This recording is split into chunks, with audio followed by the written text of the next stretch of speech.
હેલ્મેટની કંપનીઓ એ હેલ્મેટનું મેન્યુફેક્ચરિંગ કરી છે એની ઘણીવાર સાંઠગાંઠ કેટલાક તંત્રના માણસો સાથે હોય છે।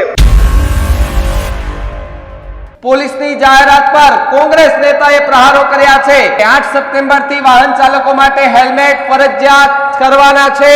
ફરજિયાત હેલ્મેટ મુદ્દે કોંગ્રેસ નેતા જિગ્નેશ મેવાણી લાલઘુમ થયા છે।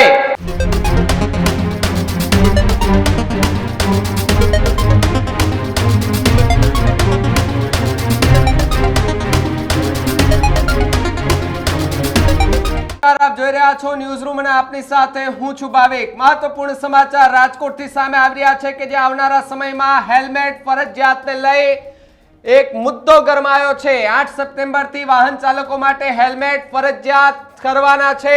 પાછળ બેઠનાર વ્યક્તિએ પણ હેલ્મેટ ફરજિયાત પહેરવું પડશે। ફરજિયાત હેલ્મેટ મુદ્દે કોંગ્રેસ નેતા જિગ્નેશ મેવાણી લાલઘુમ થયા છે। સૌથી મોટા સમાચાર કે જ્યાં ફરજિયાત હેલ્મેટના પરિપત્ર પર જિગ્નેશ મેવાણીના ચાબખા જોવા મળ્યા છે। પોલીસની જાહેરાત પર કોંગ્રેસ નેતાએ પ્રહારો કર્યા છે।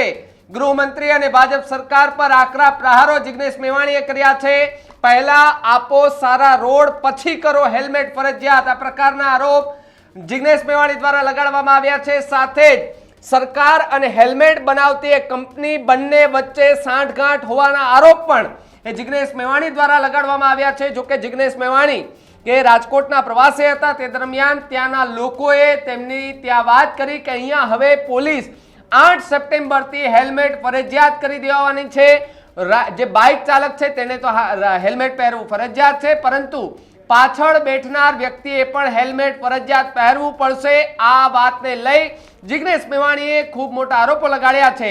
શું કહ્યું જિગ્નેશ મેવાણીએ, આવો સાંભળીએ। હું અત્યારે રંગીલા શહેર રાજકોટમાં છું અને રાજકોટવાસીઓ બધા જ ખૂબ નારાજ છે, અકળાયેલા છે કે રાજકોટનું તંત્ર એવો નિયમ લઈને આવેલી છે કે હેલ્મેટ કમ્પલસરી, હેલ્મેટ પહેરવું જ જોઈએ, મનુષ્યનું જીવન બચતું હોય તેનાથી મોટું કંઈ નથી। પણ જે સરકાર હેલ્મેટનો કાયદો લાવી રહી છે એને ખરેખર રાજકોટવાસીઓના, ગુજરાતની જનતાના જીવન બચવામાં રસ છે। જેવું હોત તો આટલા બધા દારૂ નાડા ના ચાલતા હોત, આટલા જુગાર નાડા ન ચાલતા હોત, આટલા કુટનખાડા રાજકોટ શહેરમાં ન ચાલતા હોત, આટલો દેહ વ્યાપાર ન ચાલતો હોત, રાજકોટ શહેરની અંદર એમડી ડ્રગ્સ ના આવી હોત અને અગ્નિકાંડ જેવી ઘટના ન બની હોત। આ સરકારને મનુષ્યના જીવન બચાવવામાં રસ હોત તો ડીસાની ફેક્ટરીમાં આગ ન લાગી હોત અને હમણાં વડોદરા શહેરમાં બ્રિજ કોલેપ્સ થવાના કારણે, બ્રિજ તૂટવાના કારણે 20 થી વધારે નાગરિકોને જીવન હુમાયા ન થયું હોત। એટલે બેસિકલી હેલ્મેટની કંપનીઓ એ હેલ્મેટનું મેન્યુફેક્ચરિંગ કરી છે એની ઘણીવાર સાંઠગાંઠ કેટલાક તંત્રના માણસો સાથે હોય છે। એમને રીઝવવા, એમનો ફાયદો કરાવવા, એમને ગજવા ભરવા માટે લોકોને પરેશાન કરવામાં આવતા હોય છે। અને રાજકોટવાસીઓનું ખાસ એવું કહેવું છે કે હેલ્મેટ અમને પહેરાવો, નો પ્રોબ્લેમ, અમે પહેરીશું, પણ એ પ્રમાણેના રોડ રસ્તા તો આપો। ચારેકોર રાજકોટ શહેરમાં ભૂવા, ચારેકોર ખાડા, ભ્રષ્ટાચારના કારણે, ભારતીય જનતા પાર્ટીના ભ્રષ્ટાચારના પાપના કારણે આખું રાજકોટ શહેર બરબાદ થઈ ગયું। રાજકોટ જેતપુર હાઈવેની પરિસ્થિતિ કંગાળ છે, બિસ્માર છે। એટલે જેમ લોકોએ કહેલું કે રોડ નહીં તો ટોલ નહીં, એમ રાજકોટવાસીઓનું આ મુદ્દે પણ કેવું છે કે રોડ નહીં, ખાડા ભૂવા નહીં પુરાય તો લોકોની હેલ્મેટ પહેરવાની તૈયારી નથી। એટલે રાજકોટના તંત્રે અને સરકારે ગંભીરતાપૂર્વક વિચાર કરવો જોઈએ। બીજી એક બહુ મહત્વની વસ્તુ ખાસ કહેવા માંગુ છું કે આપણા હર્ષ સંઘવીભાઈ ગૃહમંત્રીએ હમણાં રાજકોટ શહેરમાં અગાઉથી મેચ ફિક્સિંગ વાળો અગાઉથી અરજદારોને કહી રાખ્યું કે આવા સવાલ પૂછવાના એવો કન્વીનિયન્ટ સગવડો ધર્મ જેને કહેવાય એવો એક લોક દરબાર રાખ્યો।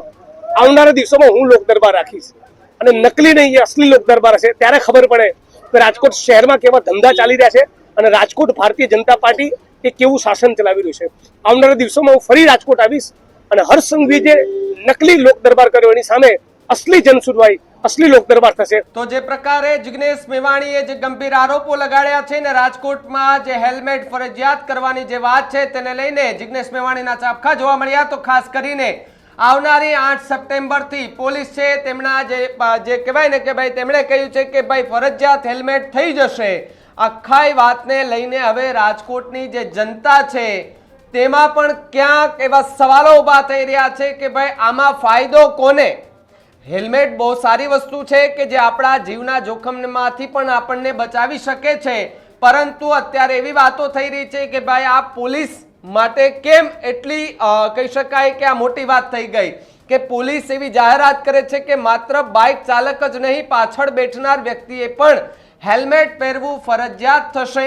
આ પ્રકારની વાત વાયુ વેગે માટે ફેલાય છે અને જિગ્નેશ મેવાણીનો એ વિડીયો સામે આવ્યો કે જેની અંદર જિગ્નેશ મેવાણીએ એવું કહ્યું કે હું માત્ર જોવાલાયક લોક દરબાર નહીં પણ અસલી લોક દરબાર કરીશ અને આ લોક દરબારમાં લોકોના પ્રશ્નો સાંભળીશ, એમને વાચા આપવાના પ્રયત્ન કરીશ। એટલે રાજકોટમાં દિવસે ને દિવસે પ્રશ્નોનો મારો જે છે તે ચાલતો જોવા મળે છે।